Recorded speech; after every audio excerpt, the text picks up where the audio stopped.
So hello and welcome to SB Cinema with another surprise teardown.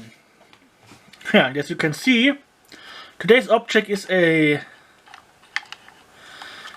possibly broken RC TV car, toy car remote controller. So first to this, I gotta tell you, I hate screwed shut battery compartments.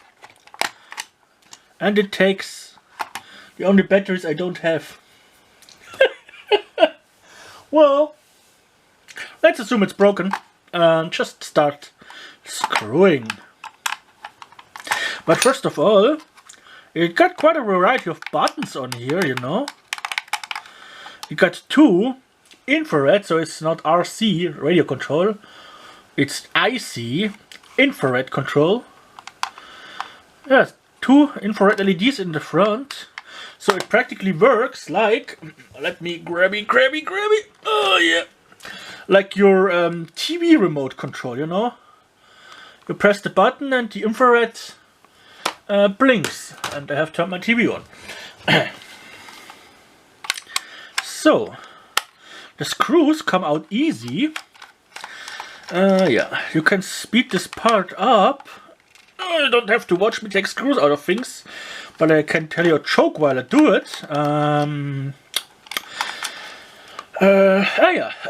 How do you get a Jew to commit suicide? Well, you throw a penny in front of an incoming train. Oh shit. Couldn't have thought about a less evil joke. Probably. But this is how my mind works. And how do you get to choose to fight each other to death? You throw a penny in between them.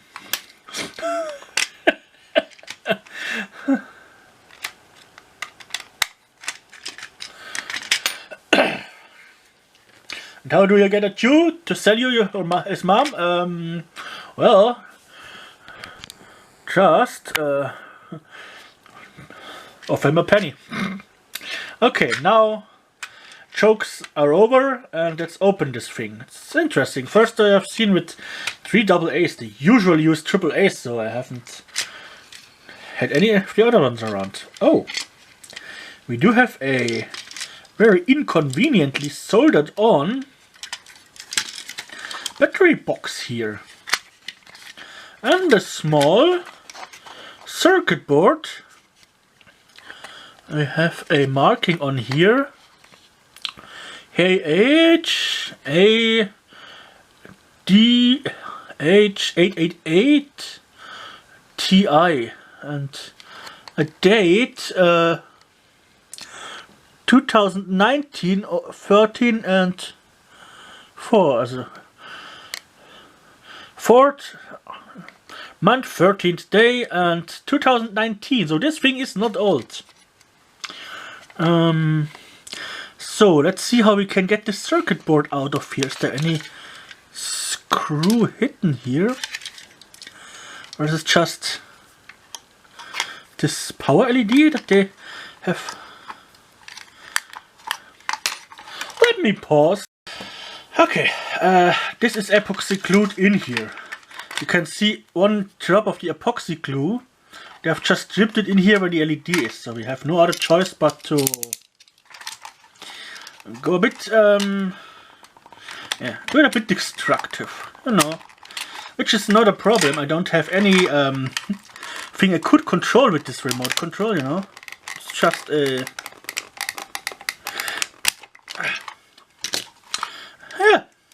still not wanting to part. That's a little bastard.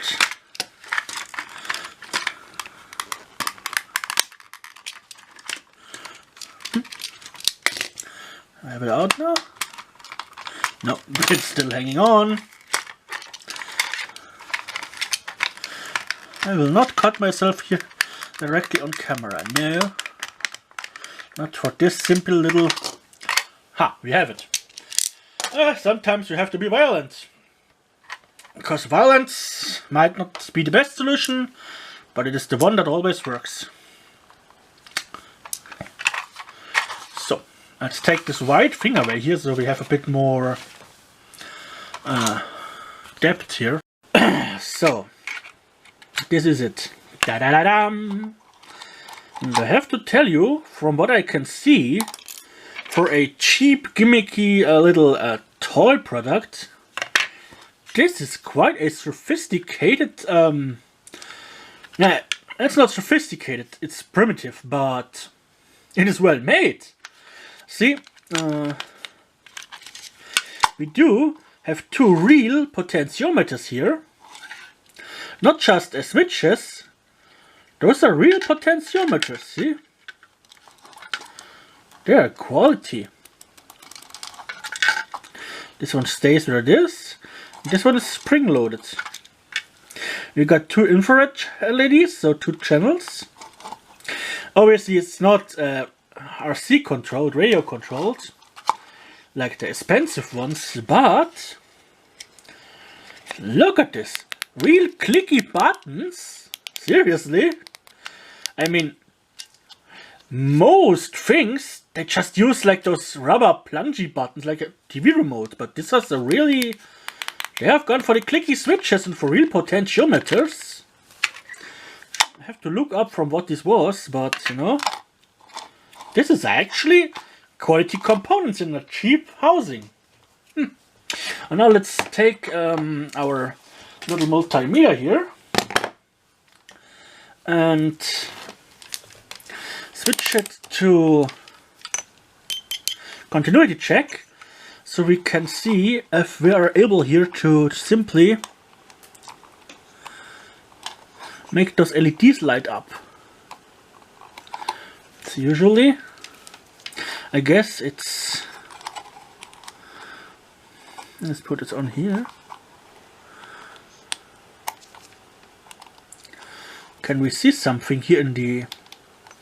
We should be able to see it light up in the camera.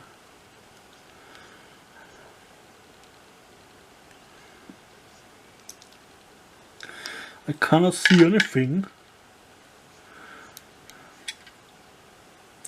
So we probably have to reverse this here.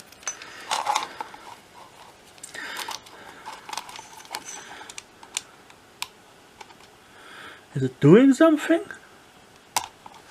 I can't see it. Normally it should light up, you know.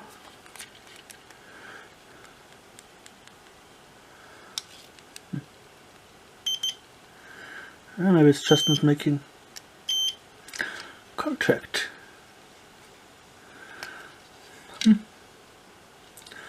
Strange. Normally you can see the LEDs like I've shown with the...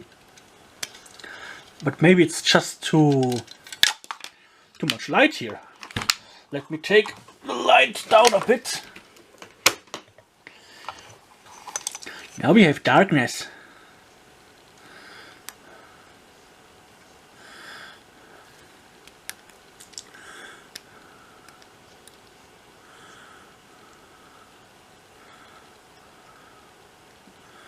I cannot see a single thing. That's very surprising.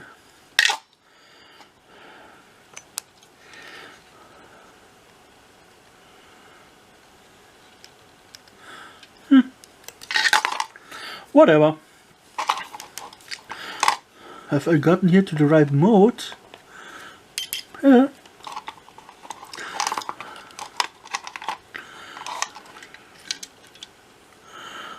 Yeah, I probably got some lacquer on the board. Let's see if the potentiometers work.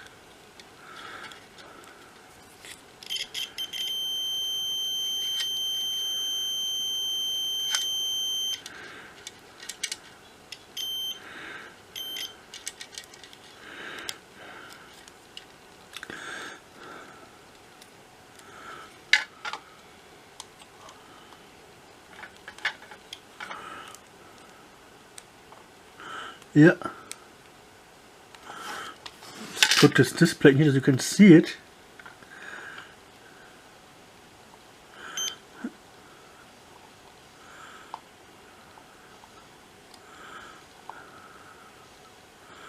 Yeah, they work.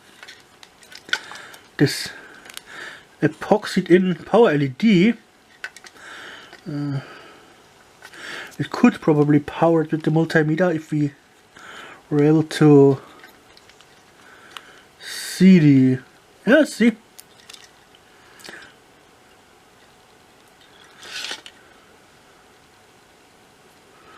There we go. The red light is working. It's probably, I see two resistors here.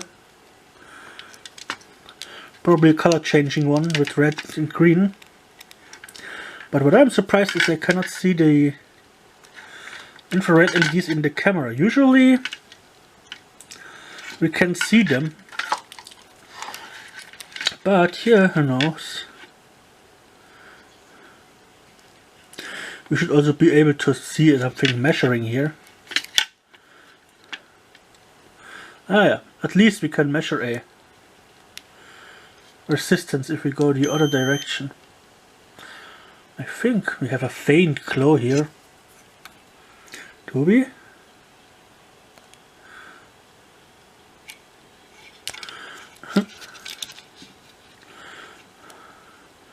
Okay, don't waste more time on the LEDs, you say?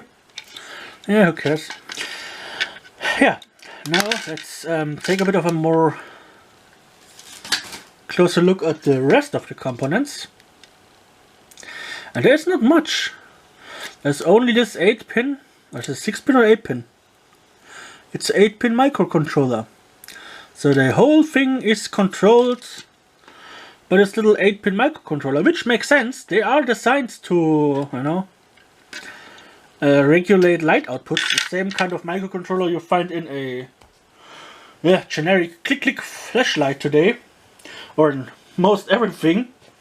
Yeah, so it kind of makes sense to use this chip. But I like that they have gone with the real buttons instead of the cheap rubber plunchy buttons. The switches feel also good. So we will definitely repurpose some of the circuitry and the switches and stuff from this. I might even just tremble around this and reuse the battery compartment for something else. It's hard to find the ones for the AA's.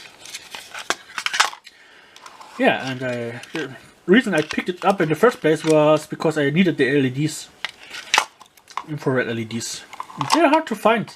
You can order them, but you know, they're not cheap. At least, not on Amazon. Yeah, whatever. This was a look inside a Carson toy remote control. Now let me switch the light back on for the thumbnail picture. Oh yeah, that's how we like it. That's a nice thumbnail picture, isn't it?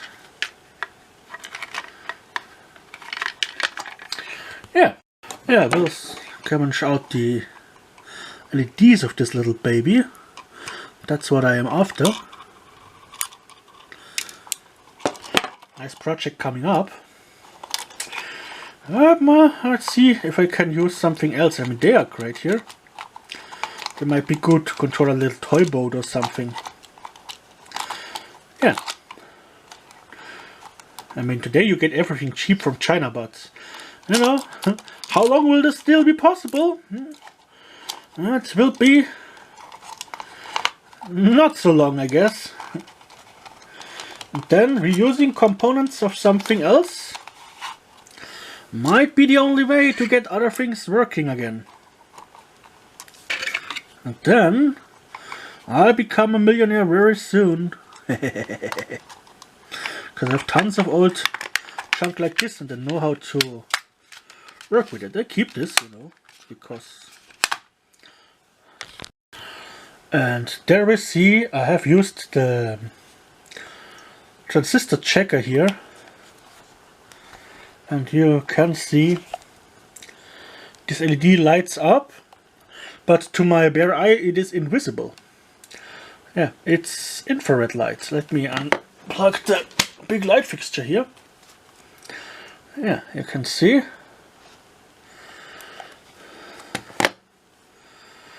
This is working.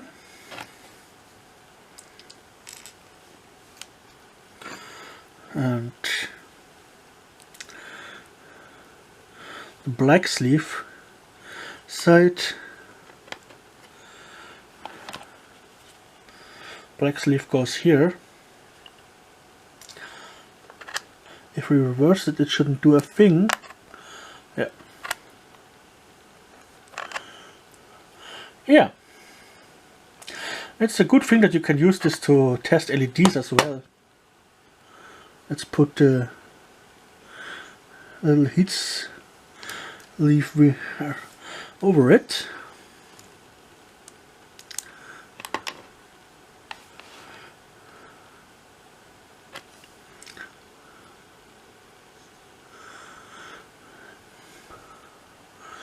Yeah, infrared LEDs, like from your TV remote control. Very useful for some sensor projects or night vision or whatever. I should do a review of this multimeter. I have it now for a long time. Yeah,